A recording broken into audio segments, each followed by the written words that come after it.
Hello दोस्तों, स्वागत करते हैं आप सभी का एक नया टॉपिक में। आज हम बात करेंगे एनाटॉमी फिजियोलॉजी से जो महत्वपूर्ण क्वेश्चन है। 8 क्वेश्चन आंसर एक ही में है, तो चलिए हम शुरू करते हैं।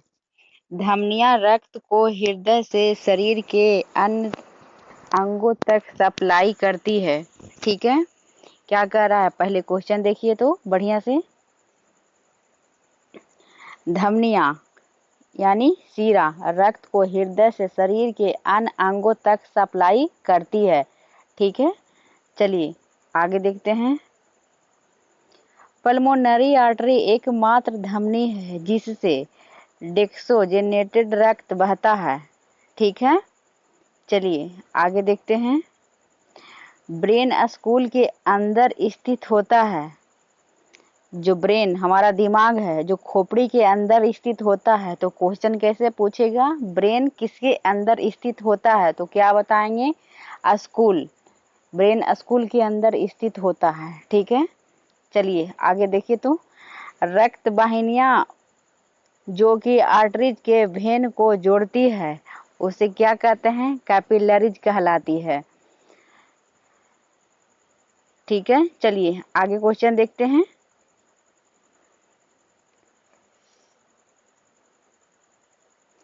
संवेदी तंत्रिकाओं को अफरेंट नर्व भी कहते हैं। ये इम्पल्सेज को संवेदी अंगों से ब्रेन तक लेकर जाती है।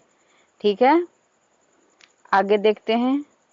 मोटर नर्वे को इफरेंट नर्वे भी कहते हैं। ये इम्पल्सेज को ब्रेन से संवेदी अंगों तक लेकर जाती है। ठीक है, चलिए आगे देखते हैं। कोशिकाएं शरीर के सबसे छोटी संरचनात्मक एवं कार्यात्मक इकाई होती है। जो कोशिका होती है ना, जो शरीर की सबसे छोटी संरचनात्मक एवं कार्यात्मक इकाई होती है। ठीक है, चलिए आगे देखते हैं। कोशिकाओं का समूह ऊतक यानी टिश्यू कहलाता है। कोशिकाओं का समूह क्या कहलाता है, तो ऊतक कहलाता है। ठीक है, चलिए आगे देखते हैं। कई ऊतक मिलकर अंग एवं कई अंग मिलकर तंत्र का निर्माण करते हैं। ठीक है, क्या कह रहा है, कई ऊतक मिलकर अंग एवं कई अंग मिलकर तंत्र का निर्माण करते हैं। ठीक है, तो चलिए आगे देखते हैं। शरीर के कुल वजन का 22% एक्स्ट्रा सेलुलर फ्लूइड एवं लगभग 38% इंट्रा सेलुलर फ्लूइड होता है। जो शरीर के वजन का 22% हो जाए एक्स्ट्रा हुआ और 38% हुआ जो इंट्रा हुआ। ठीक है, चलिए आगे देखते हैं। जल का अपनी अधिक सांद्रता से कम सांद्रता की और अर्ध परागम झिल्ली से होकर गमन प्रसरण ओस्मोसिस कहलाता है। ठीक है, चलिए आगे देखते हैं। एक 60 केजी वजन वाले, क्या कर रहा है क्वेश्चन देखिए, एक 60 केजी वजन वाले वयस्क में पानी की कुल मात्रा लगभग 36 लीटर होती है। ठीक है, चलिए आगे क्वेश्चन देखते हैं। याद रखिएगा, रासायनिक पदार्थों का अपनी अधिक सांद्रता से कम सांद्रता की ओर जाना डिफ्यूजन विसरण कहलाता है। ठीक है, क्या कहलाता है, विसरण कहलाता है। ठीक है, चलिए आगे देखते हैं।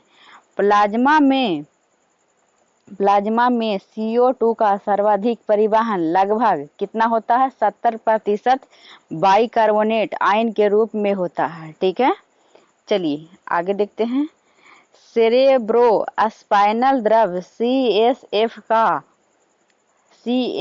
का स्त्रावण कोलोराइड प्लेक्स के द्वारा होता है। ठीक है, चलिए आगे देखते हैं। ड्यूमेटर सबसे बाहरी मीनिंग है जबकि पायमेटर सबसे आंतरिक, दोनों बीच के परत आर्चोनॉइड कहलाती है। ठीक है, चलिए आगे देखते हैं। लंग, अल्वेओल, ब्लड एवं टिश्यू के बीच गैसों का आदान प्रदान डिफ्यूजन यानी विसरण के द्वारा होता है। ठीक है, चलिए आगे देखते हैं। लंग्स अल्वेओल और ब्लड कैपिलरीज के बीच गैसों का आदान प्रदान बाह्य एक्सटर्नल श्वसन कहलाता है। ठीक है, जबकि ब्लड एवं बॉडी टिश्यू के बीच गैसों का आदान प्रदान आंतरिक इंटरनल श्वसन कहलाता है। ठीक है, चलिए आगे देखते हैं। बड़ी आंत की लंबाई क्या पूछ रहा है, बहुत अच्छा क्वेश्चन है। बड़ी आंत की लंबाई लगभग कितना होता है, तो 1.5 मीटर होती है। ठीक है, क्या पूछेगा क्वेश्चन, बड़ी आंत की लंबाई कितना होता है, तो कितना बताइएगा, 1.5 मीटर। ठीक है, चलिए आगे क्वेश्चन देख लेते हैं। ब्लड एवं CSF एक्स्ट्रा सेलुलर द्रव के उदाहरण है। ठीक है, चलिए आगे देखते हैं। हिपेरिन एक एंटीकोगुलेंट है। ठीक है, चलिए आगे देखिए।